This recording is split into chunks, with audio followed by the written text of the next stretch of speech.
And that's because while their antlers are growing, they're memorizing where they are.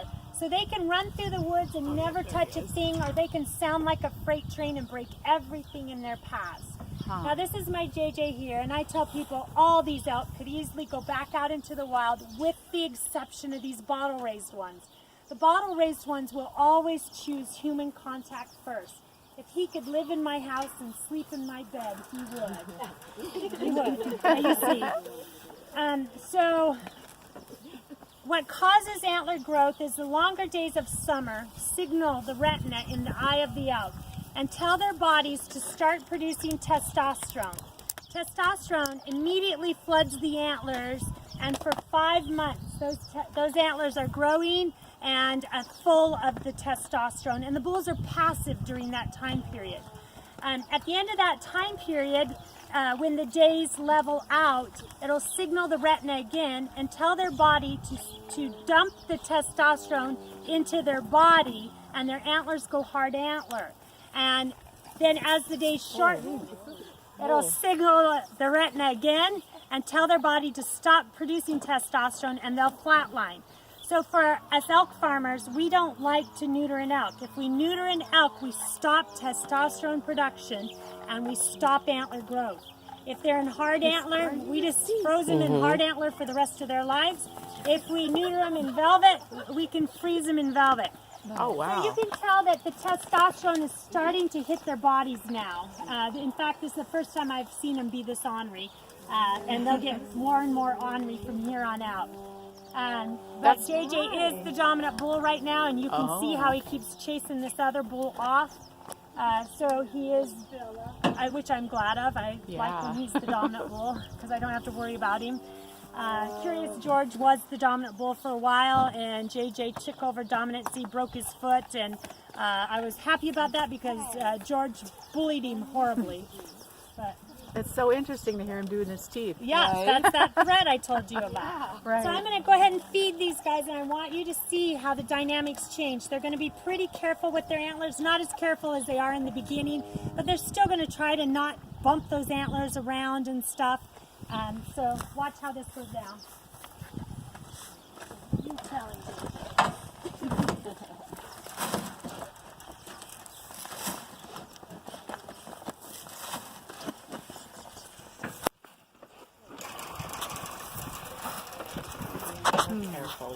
They're really careful. Isn't that amazing? Wow. Look at it. They make sure those horns do not touch anything. Those antlers, I mean. So it's going to be interesting to see this bull right down here on the end is a 3-year-old bull, and his name is Lonnie. He's a Roosevelt bull. You can see how tall he is compared to the other bulls. He's really young right now. And for him to be this aggressive and to be into the trough is quite amazing. 175 is a bull we call Mick, and 387 is a bull we call Grayson. Sarah's kids, Sarah that's up here talking, part of the Rack Stacker group. She's a single mom, and her boys asked me one day, will you please name an elk after us? And so we have Mick and Grayson here. Then next coming up is my Curious George. These green tagged elk too are fairly new to the farm. We brought them in a couple Octobers ago from a farm in Terrebonne, and they're known for antlers, and you can see how beautiful their antlers are. Their antlers are beginning to get pretty solid down at the base. They're still a bit tender on the ends, and there's still a blood supply in there. If they fight right now, they are not going to fight with the antlers. They'll mock threaten with the antlers, but they're really not going to fight with them. If they fight, they're going to bite each other, strike each other, or they're going to rear up on their back legs and box like kangaroos. So any question about these guys? Nothing? Well, you can sure tell the dominant. Oh yeah. Oh God. Oh yeah. At all times. And it has to be that way. Yeah. Yeah. So I'm not sure who's coming up next. Well, yeah, they're not all going to compete. I wish Pigpen would have came up so you guys would have gotten to see him. Oh, he's back there? Yeah. Oh, I wanted to meet Pigpen. 9 mature bulls. Yeah. And this is not their only feeding. I'm just bringing them up here with a snack for you guys to see, so don't worry about it. The other bulls do get to eat.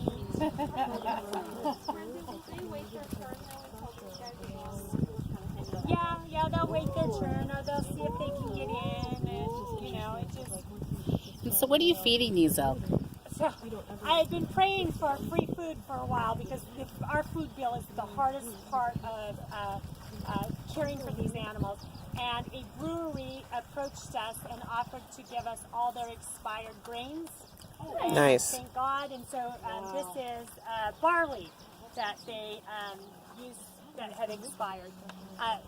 Just because it expired doesn't mean it's not still good. It just means they can't guarantee the nutritional value that's on the package after that. So that bull that's just behind you there, the bigger part of the one antler there on the left looks different than the right one. Is that from a confrontation? It very likely could be.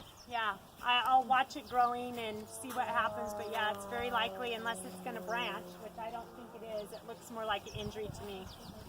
So, which it could have been, somebody struck him and broke a rib or something. Oh, wow. Yeah. Are you guys ready to head to the petting zoo? Oh, yeah. How many acres do you have? 52, and the elk are on about 40. Elk are extremely efficient eaters, so compared to cattle, you can put 3 elk to 1 cow. Yeah. Yeah. They need, and as you can see too, they don't tear up the ground like cattle do. Yeah, I was noticing that. Yeah. So, and each and every one of these ponds has each and every one of these compounds has a pond in it.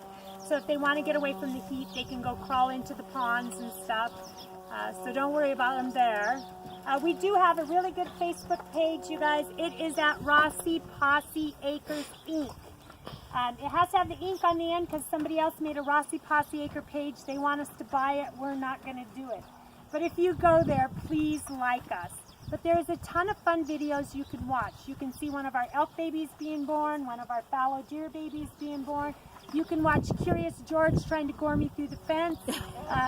We caught a really good video a couple years ago. My husband had to drive out into JJ's breed compound and drop a 1,000-pound bale of hay. JJ, without antlers, rammed the tractor. And he backed up to ram the tractor for the second time, and the back tire exploded, and we caught it on video. So there's tons of fun videos. We also breed puppies, so you can see our puppies on our Facebook page also. So yeah. Any Roosevelts out here? Yeah, we have 2 Roosevelt bulls out here, and they're both young. Lonnie, who is 3, and Randy, who is 4. Randy just came up, and see how tall he is compared to everybody else. Wow. He's also quite a bit darker. He's Pretty. Lonnie has a lot of bearding going on, and there's very few things that can, if you don't have a trained eye, to know. If you will notice the Roosevelt antlers, they tend to go up more like this. That's the Roosevelt? Mountains tend to branch out farther. Beautiful. He's tall. A lot can change it. One of the other things is a pure-blooded Roosevelt bull. If you see him from behind, his tail will barely cover his butthole. It's a Rocky Mountain, it'll cover all the pink parts.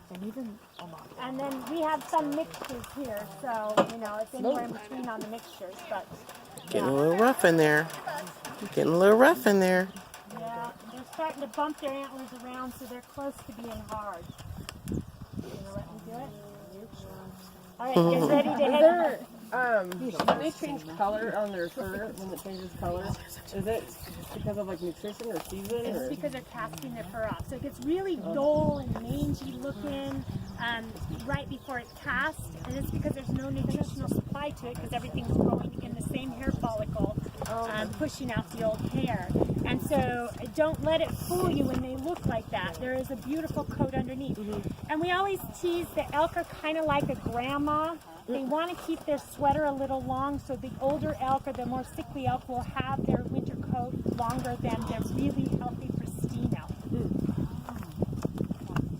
Yeah. If it's like my dad and brother said, if it's going to be a harsher winter, they get a heavier coat. Is that true? They'll get it sooner. They'll get it sooner. Yeah.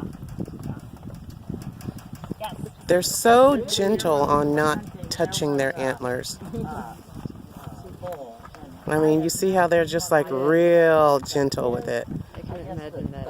I have a hard time when you hit everything. Yeah, you know it hurts. I mean, literally golden light. And they're trying, and they even. Oh! He's like, move it. I mean, getting sassy. Mm-hmm. Pigmentation. Yeah, pigmentation. I mean, there's blonde elk out there, and I would love to obtain a blonde elk.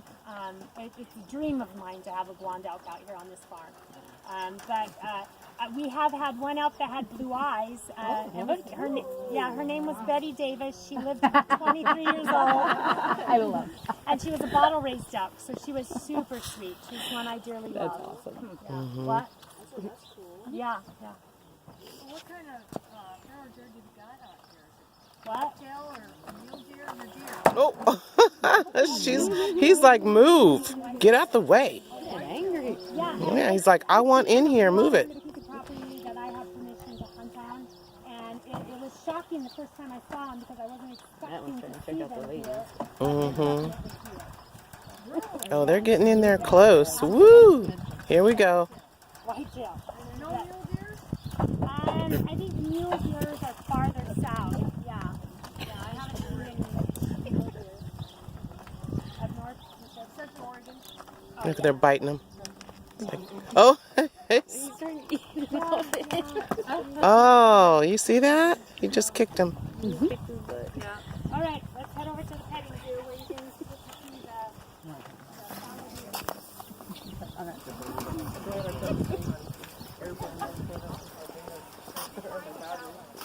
And these are Roosevelt and what is the Rocky Mountain and Roosevelt deer. You know, this guy back here that's a lot taller. Yeah, That's your that's the Roosevelt, Yeah. right? Yeah, Right in the back. there. And they Yeah. tend to be a little darker in the neck area. And Beautiful. even down on the hocks they'll be darker. That one is too. Nice. A young one. All The right. rest of these are rough. There's the view of the bulls. Hope you enjoyed it.